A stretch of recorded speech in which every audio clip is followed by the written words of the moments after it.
Welcome to Poets from the Neighborhood. I am VeerajaR. And I'm Lagnajita. We hope you'll enjoy the poems we'll be reading today. Poems written by your friends and neighbors. I'll be reading from my book, This Is Our War, and the first poem is called Monsoon. Like thunder, you must demand attention. Speak up when no one is listening to the words you so carefully hung up on your clotheslines when the electricity was out. Like lightning, you must draw the sparks like tendrils of rivers and black clouds. Leave the air charged with remnants of stories as opposites attract. Like the rain, you must cloak everyone with your familiar security blanket. Invite charm into a tin roof storm shelter underground, unsettling, yet steadfast. Like the wind, you must breathe in change. Blow away the dust off old history books and library shelves, and write your own epics from the weight of the sirens. And like the dog you forgot to let in before you hid, you must be brave. Fight for your voice like the red and orange splotches on the radar, like the weatherman that crosses his fingers for the right forecast. Do not let fear leave you stranded.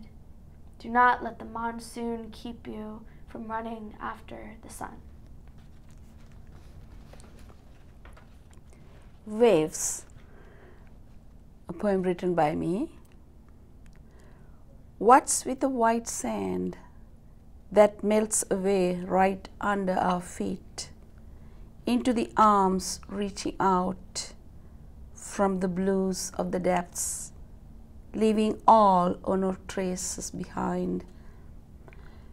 Playful ocean waves, full of joy. This is Hallelujah, Hallelujah. The Jeff Buckley record croons, floating through the room of the preacher's daughter.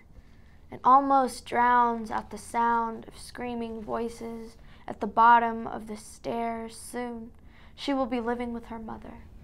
The secret that she keeps tucked away in the moth-eaten corners of the book, she has lost her religion. In the Sunday morning sermons of a violently faithful man who can't remember how to spell out holy, so she keeps listening to the truth record. Love is not a victory march. It's a cold and it's a broken hallelujah. She prays for the cries to stop, and when they finally do, and the lovers retreat to separate beds, she glances at the ceiling in reverence and says, "Thank God." Slumber by Lydia Esmer. Slumber enfolds in petals of gold and sails down indigo streams, all that her ample vessel can hold, to ports of peace and dreams, the world-worn traveler, the toiler fatigued, the war-weary soldier, the lover deceived. In death's disguise, she shuts their eyes, then casts a curative spell, reshaping, reordering, rekindling dim lives to rise at morning bell. This is Kuebiko, which means a state of exhaustion inspired by acts of senseless violence. The first time I ever understood fear, I saw it on the television screen. Selfish war and hopeless tears and angry storms. The monsters under my bed and the ghosts in my closet became hot-blooded murderers and twisted faces on the news.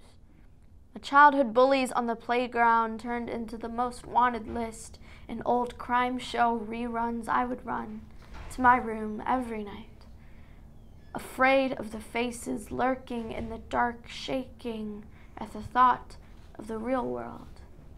The second time came when the shots were fired outside the school. The bad news was always first, and the good was lost in the bullet holes. I was taught to talk softly and walk quietly with my head down and my hands ready.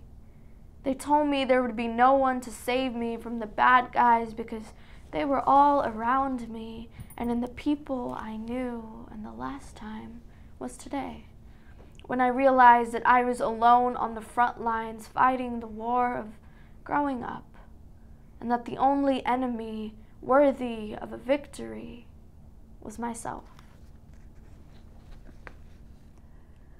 Moving by Susie Margaret Ross. When she opened the kitchen window, let in the sunlight, suddenly she knew where the salt belonged on the shelf, how the oven worked. Thank you for watching Poets from the Neighborhood. We hope you'll join us again soon.